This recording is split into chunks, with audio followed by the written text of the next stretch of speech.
Majority Leader.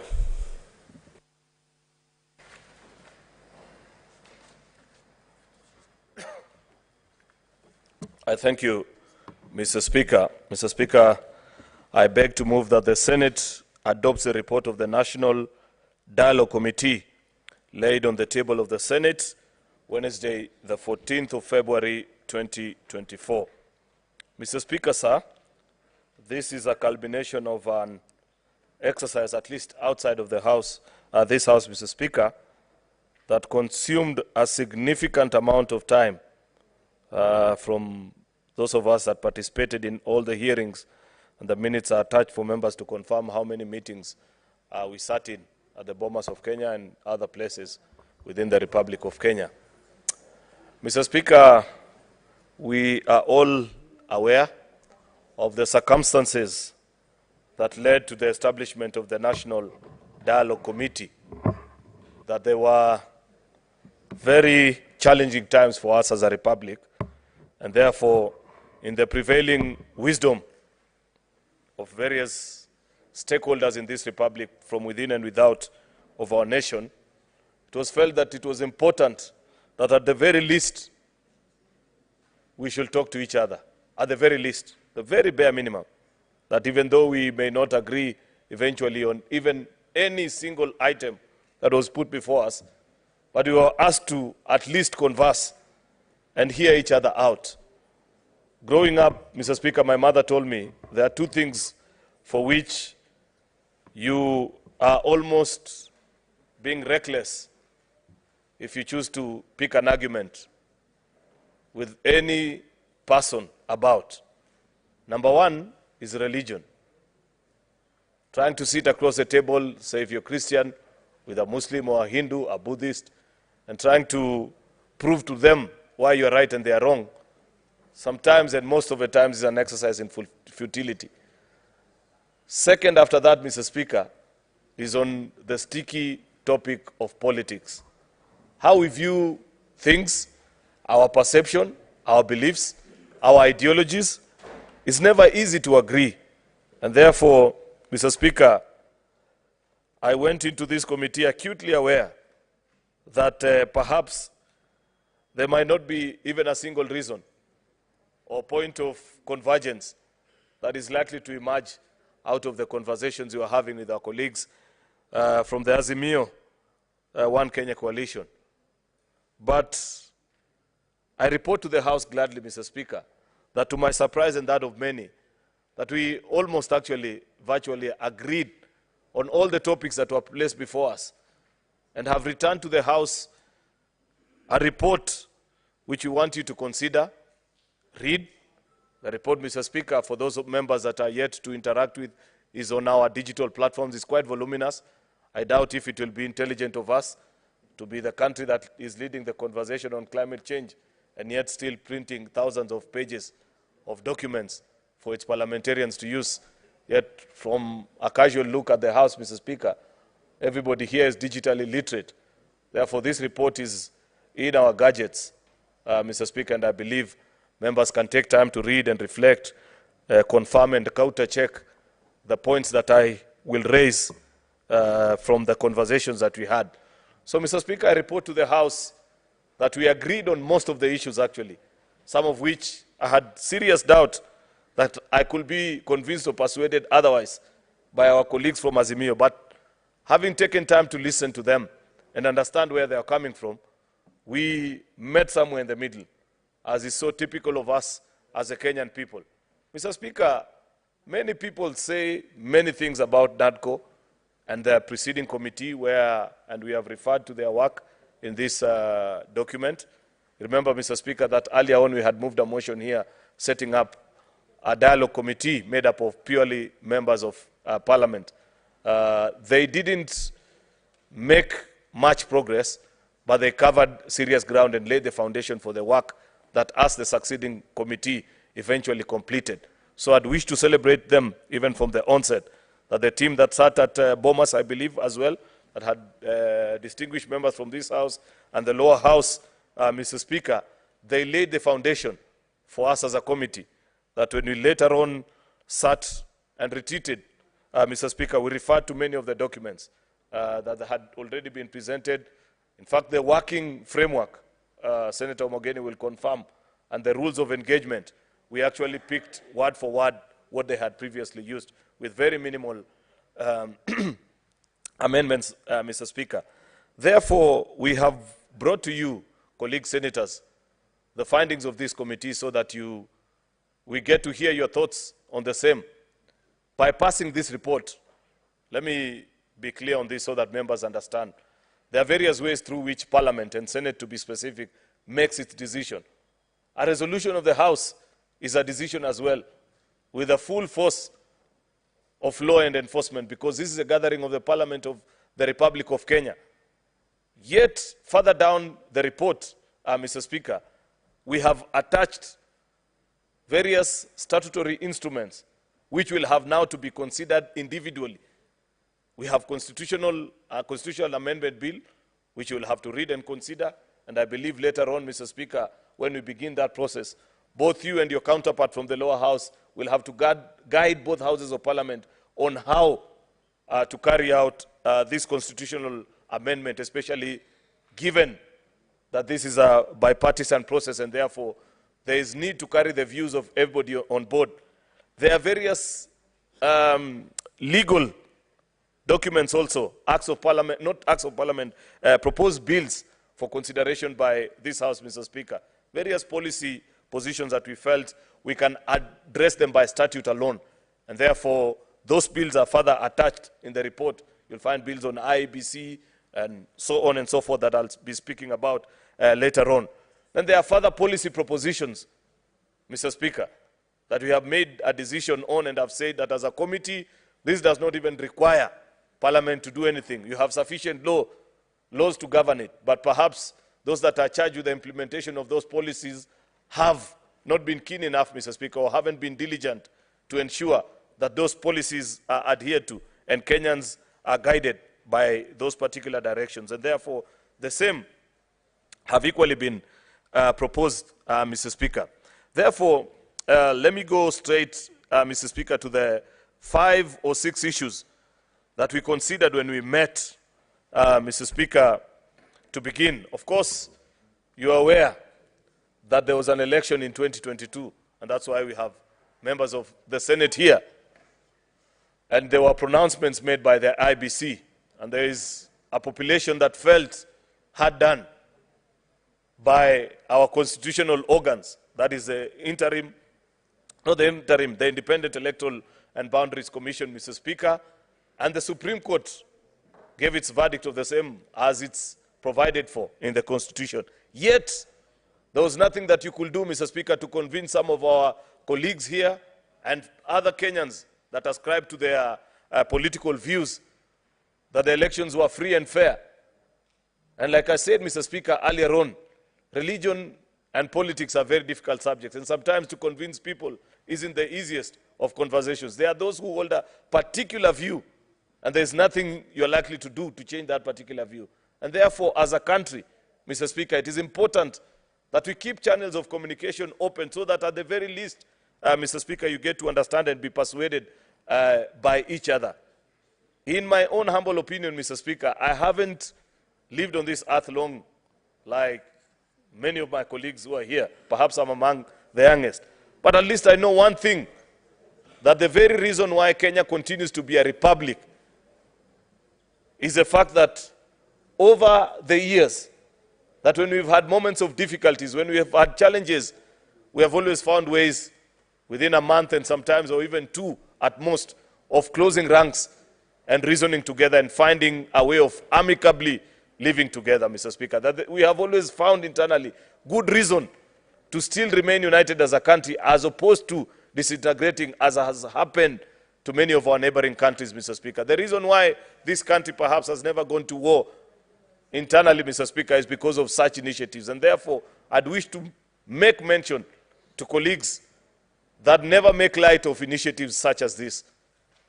The opportunity to interact and disagree and share with each other whatever thoughts and perspectives you may be having on all these issues is extremely important. I will listen in to the debate, Mr. Speaker, and the things that people will say, But I'd wish to guide from the very onset, Mr. Speaker, that even as we debate this report, as you make your contribution, be mindful.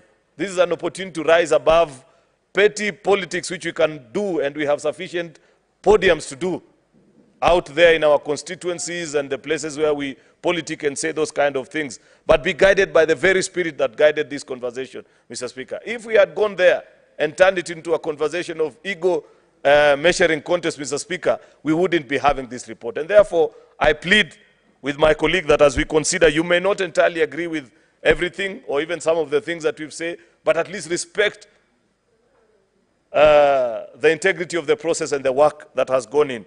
Therefore, Mr. Speaker, on the 5 issues that we met, first was the issue of electoral justice and related matters, where there was felt that there is need to restructure and reconstitute the IEBC, Mr. Speaker. Second and most important, still under that topic, was the issue of boundaries delimitation, Mr. Speaker. You are aware, Mr. Speaker, that we are now past the statutory period. Actually, in the next few weeks, Parliament has to make a decision because we will be out of the constitutional time limit within which we are supposed to redo our boundaries or have at least, as Parliament, guide the country on what to do. And you know how controversial boundaries are. For 3 terms, this House, Mr. Speaker, has tried to do actually just county boundaries bill, but we have never succeeded because of many other reasons. And that item actually sits prominently on our order paper. There's a recommendation on this report on how we propose this exercise to be done. Of course, the last item under that subtopic, Mr. Speaker, was the audit of the 2022 presidential election, Mr. Speaker, where there are all these conversations about the server and whatnot, Mr. Speaker. It was interesting hearing the stories about the server and how to open and not to open it, Mr. Speaker. The second topic under consideration was outstanding constitutional matters, Mr. Speaker, where under Article 43, there was a strong feeling that there is need to establish, Mr. Speaker, ways in which we can all have a prosperous country where no countryman feel left behind in sharing of the national prosperity, Mr. Speaker, that everybody feels that they have been provided sufficient opportunity for them to thrive and live out to their full abilities, Mr. Speaker.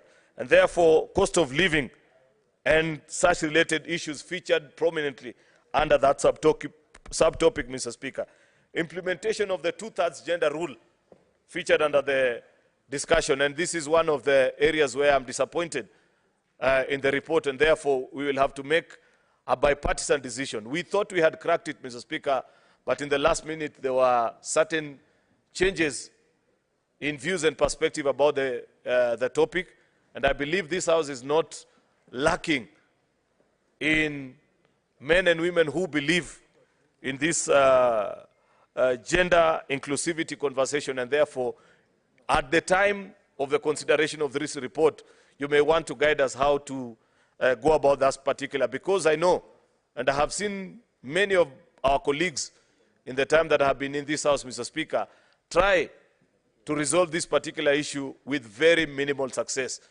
If we miss, and I want my colleagues to, I beg your attention, if we miss to resolve the 2/3 gender challenge under this bipartisan spirit, then I doubt if we will ever have any other better opportunity in our term of Parliament, Mr. Speaker. And therefore, colleagues, as you debate, as you think about this particular report, you may want to guide us, and I'm willing to be convinced on what additional propositions can be brought to the table so that we resolve it, because the formulas and the ideas had already been proposed to it. Some of them very practical, that include only the addition of another, maybe between 28 and 36 women, and making the House fully compliant, using the model of the Senate. Because, you know, the Senate is actually short of compliance to the 2/3 gender rule by only 2 women. And that's the same formula that we wanted applied to the Assembly and making us, as an institution, the institution of Parliament, compliant. Therefore, members, you may want to guide us, because unfortunately we didn't crack it and passed it over to another subcommittee, something that you and all of us here know that is just another way of kicking the can down the road. That will never give us a solution. The decision lies in the 4 walls of the House of Parliament, Mr. Speaker, and therefore I hope in a bipartisan manner between all of us. We can converse and agree on which way. Mr. Speaker, there were also governance issues which include the promotion of national unity and inclusivity in public appointments, Mr. Speaker. There is a proposal. These are some of the things that we've said. We did not want to do any constitutional amendment on it. We didn't want to do even any amendment of statute because the laws that are prevailing in the country are sufficient to guarantee that. And therefore, we just made policy changes that we feel the institutions that are charged with the responsibility of monitoring to ensure that there is cohesiveness in the country, inclusivity in public appointments, and so on and so forth, are able to do and live up to their mandate, Mr. Speaker. That's covered broadly in the report. Of course, there is adequate checks and balances where there is proposal of how to go about, how to counterbalance, even say the institution of parliament. A senator earns as much as a member of the National Assembly, despite the fact that geographically, even alone, more than anything, you represent a higher population than members of the National Assembly. There are more responsibilities and mandates that we have that are exclusive to the Senate, which our colleagues in the National Assembly, each and every Kenyan, if you speak to any Kenyan today, and especially in their bipartisan mood where they rise over and above our political divisions, they will tell you that one of the things that they celebrate that Kenya has made serious strides and progress in over the last couple of decades, then it is on the topic of devolution. And the institution and the house that chaperones, guides, ensures that we have successful implementation and rollout of devolution in our country is the Senate, Mr. Speaker. And therefore, how do you provide balance to such a house? There are good proposals that have been made, and it's part of what has gone to the statutory instruments. There are ways in which you can compensate the Senate, as opposed to in other countries, Mr. Speaker, the term, for example, of the Senate is longer than that of the lower houses. And there's a proposal to do that in the Republic. Make the Senate serve a longer term, Mr. Speaker, than the provided 5 years, as a way of compensating for it, Mr. Speaker. No. Relax. That's only on the second. Order, honorable members. That's only on the second topic. On the third item that you are considering, Mr. Speaker, is on fidelity to political parties, coalitions, and the law of multi-party democracy. Mr. Speaker, you'll remember that at the, but you do know from history of Parliament, Mr. Speaker, that in the penultimate days of this House, last time, Mr. Speaker, an amendment to the Political Parties Act was brought to this House, and it was hurriedly rushed through Parliament in the same way that we normally do some of these laws. And you are told, no, don't touch, don't amend anything. I remember that afternoon quite well, Mr. Speaker. And you are told that there is distinction, there is an animal called a coalition political party, and I don't know what, and this and the other. Mr. Speaker, hardly 6 months after that, there were serious disagreements, Mr. Speaker, over issues of funds, how to share the political party fund, how to define leadership positions, and so on and so forth. The unfortunate thing, Mr. Speaker, and I have been in this House, though not for too long, but I have seen 3 elections now in this House, is that we, as parliamentarians and practicing politicians, sometimes make certain decisions that disadvantage ourselves later on. One of the things that we always do that just a few months to every election, I saw this in 2016 before, or actually 2017, January, I saw it in 2022 as well. We make amendments to the Political Parties Act, Mr. Speaker, to suit temporary political interest. Then immediately after, when things change, we come back to the House and cry. There is no better time to have a sober conversation about how to run our political parties than right now, Mr. Speaker. And it is my hope that in the statutory instruments that we have provided, colleague senators will take time to even enrich proposals of how to better manage our political parties, Mr. Speaker, because we are the consumers, Mr. Speaker, of these policy decisions that we make in our political parties, Mr. Speaker. The fourth item, Mr. Speaker, was the entrenchment of various funds into the Constitution. And that is the NGCDF, the National Government Affirmative Action Fund, which is NGAF, and the Senate Oversight Fund, Mr. Speaker. Mr. Speaker, there were conversations, of course, later on with proposals and petitions being made to us about the Ward Fund, but it was the eventual thinking of the committee that we better handle it at statute as opposed to elevating it to a constitutional fund like the other three, Mr. Speaker, and the justifications and the reasons for that is provided further down in the report, Mr. Speaker. But these three funds form part of the constitutional amendments that have been proposed, Mr. Speaker, in this particular report. Lastly, Mr. Speaker, on the agenda items that we are considering is the establishment and entrenchment of the various state offices, and that included the office of the Leader of Opposition and the office of the Prime Cabinet Secretary, Mr. Speaker. And we considered all that, and you understand the politics revolving around all those, and we felt this is a particular time of importance, Mr. Speaker, to carry on the bipartisan spirit of this conversation, to take advantage and ensure that we restructure or we entrench those offices, Mr. Speaker. We have not been able, Mr. Speaker, to date, to give, and you know many times when we discuss about the office of the opposition leader, the mistake that many people make is that they discuss it with certain politicians in mind. It's not about them. We are making this constitution and the statutes that we make for posterity. There's just a question that hasn't been resolved on what happens to the candidate that garners the second highest number of votes in a presidential election, Mr. Speaker. Perhaps part of the reason why we have all these agitations and challenges after elections, Mr. Speaker, is because there are no clearly provided channels where that particular individual can exercise the opposition role in a decent way and ensuring that they hold government to account and their proposals to that effect. So, Mr. Speaker, some of the final salient, and I think because I want to be fair to colleagues, I know this is a matter that colleagues have a lot of interest and therefore want to really be brief. Allow me, Mr. Speaker, to just lastly raise out on what are the proposals and the measures that have been provided for each of those under the recommendations page. On the issue of the restructure of the IBC, the committee has recommended as an expanded selection, a reconstitution. You are aware that there is a selection panel, Mr. Speaker, that is presently trying to reconstitute IBC, and they are in the final stages. And the courts of law, Mr. Speaker, have told them that the national dialogue is a process alien to law, and therefore they are being pushed to conclude.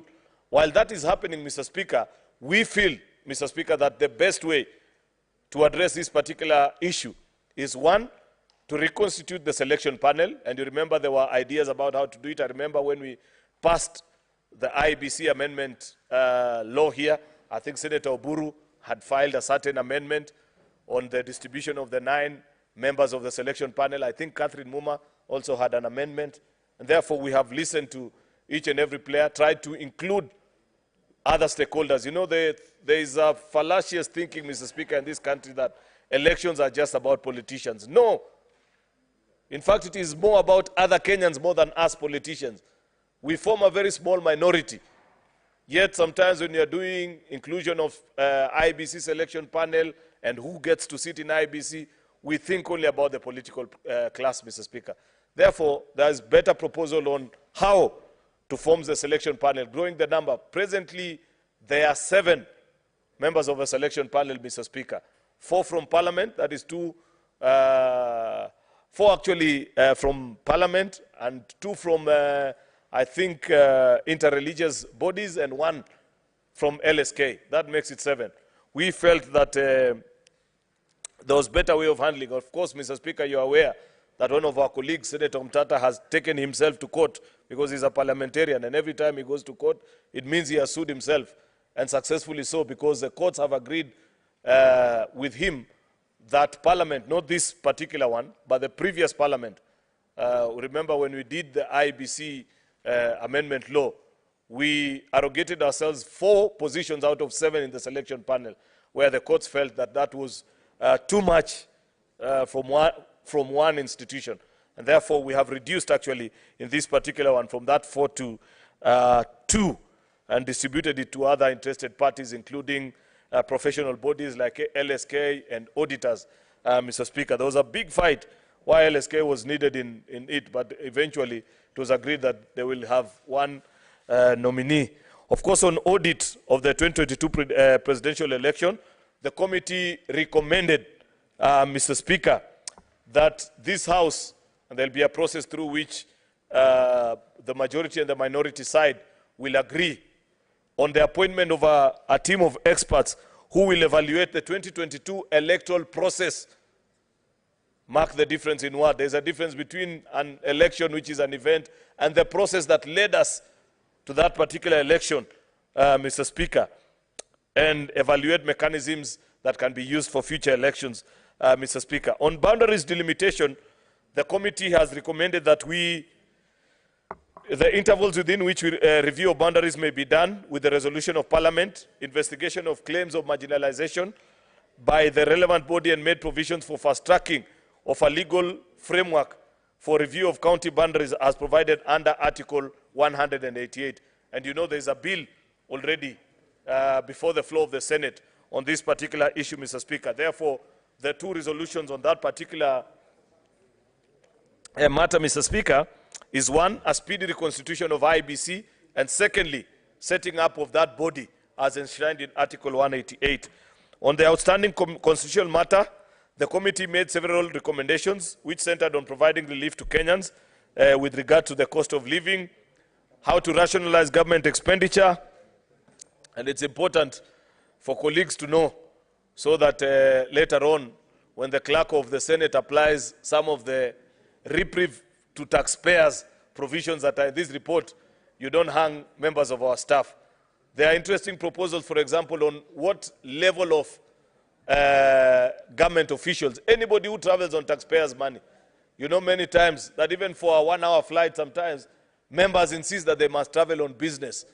It is a proposal of this committee as part of a cost-saving measure that any flight below 4 hours, just travel in economy, so as to save Kenyans the thousands. You know how much you are spending.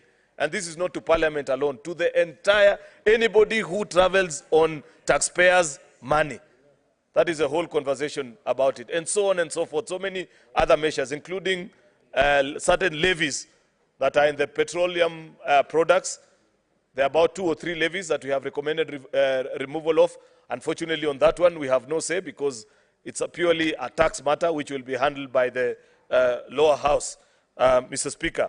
And developing of national policies to enhance agricultural productivity, local manufacturing, to reduce overdependence on imports, Mr. Speaker. Mr. Speaker, for the very first time, we were being informed today, for those that made it to the BPS meeting, that food items is competing now with fuel.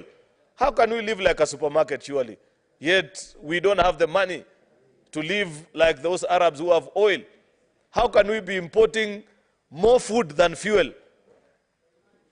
You know, Mr. Speaker, therefore, it speaks to dwindling fortunes of the farmer and irrelevant agricultural practices over the years, Mr. Speaker. There are proposals on how to reverse that, to make us, first of all, food secure as a country. The most important thing, Mr. Speaker, is if you cannot feed yourself, then you cannot even speak before men and women, Mr. Speaker.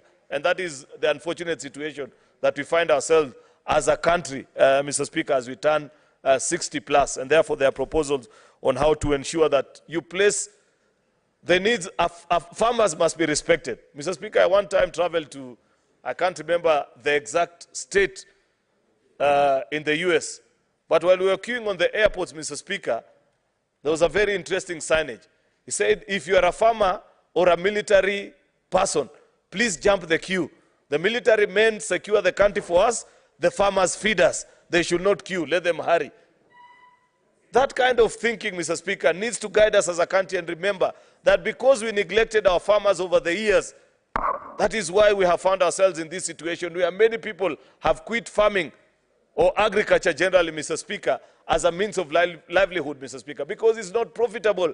The money is with the cartels, and therefore there are proposals, Mr. Speaker, including other bills that were under consideration on the floor of the Parliament, bills to do with coffee, sugarcane, tea, cotton, pyrethrum, so on and so forth that are before.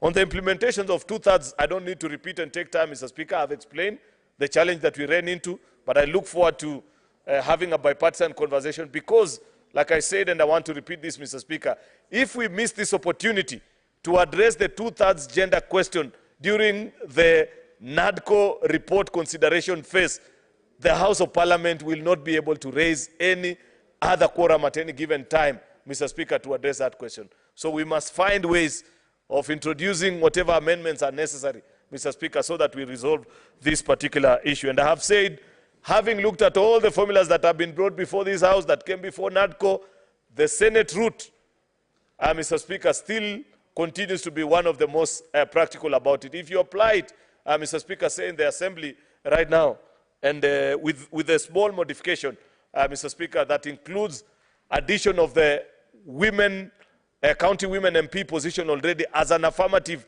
position, then it means you will add below actually 35 women MPs into that House, Mr. Speaker, and it will be compliant, because you already have the 47 not forming part of the overall equation, and the wording for that was already available to us, only that people held a different view to it.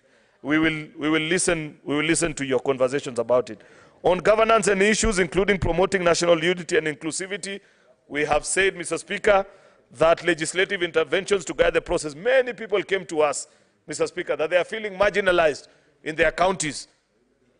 And from all counties, by the way, it's not just the counties that have interesting ethnic dynamics, say like Migori and Trans Nzoia, because of the Kurias and the Sabauts and the on.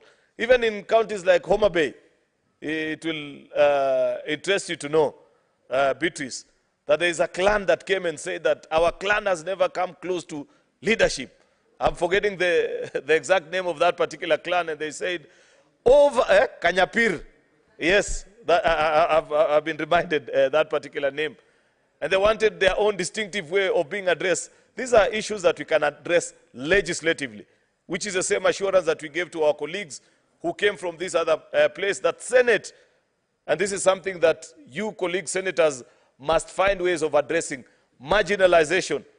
The same competition for raw power that we see at the national level shouldn't permeate into our counties as we watch. Yet, unfortunately, because of how certain county governments are run and how they are configured, I know Senator Onyonka likes this, because I know there's a conversation around clan happening in Kisii County, that they are feeling as if members of a particular clan are being targeted by the particular administration in place. So as Senate, we must be aware of these sensitivities, and we must come up with sound legislative policies that will address and ensure that a governor cannot marginalize anyone in their appointments, in the distribution of projects and resources, because that is at the height of that conversation.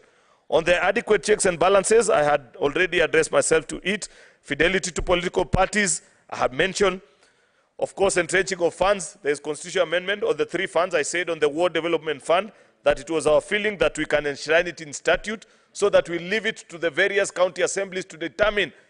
We just make it, we establish the fund, but leave it to the various county assemblies and the agreement, because COG will come and make a presentation during the normal legislative making process on how they wish to be rolled out. Either we can determine it for them here nationally, or leave it to be determined by the various county assemblies on what amounts, depending. I think I have seen various counties and governors prefer to deal with it differently, and we will be more than willing to be listened to. So because of that sensitivity, we felt that it is better addressed in statute. But the 3 other funds, that is the Senate Oversight, NGAF, and CDF, proposed to be a constitutional fund, and it is part of the statutory, items that we have attached, part of the constitutional amendment bill, Mr. Speaker. And therefore, Mr. Speaker, that is the long and short of what is entailed in the report. Of course, as I say, the devil is in the details, Mr. Speaker, but I'd wish that colleagues debate soberly, guide us on how to make amendments. Remember, this is a report we are debating, but then there will be now the statutes that we follow. A constitutional amendment bill for the various provisions that we want to do, no amendments to the Constitution, and other statutory proposals in the form of bills that are attached to the report. During that time, the guidance and the thinking of the committee is that should there be a wish to amend anything, then it must be in the concurrence of both sides. Failure to the concurrence of both sides of the floor, then the issue remains as is, Mr. Speaker, because this is a bipartisan and a negotiated document, and those statutes are all listed, and they are part and parcel of this particular report. Mr. Speaker, I don't want to be longer than that because I know colleagues are queuing and waiting to respond. With those many remarks, if there are items that I've forgotten, I am sure that the lion from Nyamira, my very good neighbor, the Senator Okongo Mogeni, Commissioner, Mr. Speaker, will perhaps do even better justice than I have done to this report. And therefore, Mr. Speaker, at that point, I want to humbly request that he seconds the motion, Mr. Speaker, to adopt this report. I thank you. Senator Mogeni.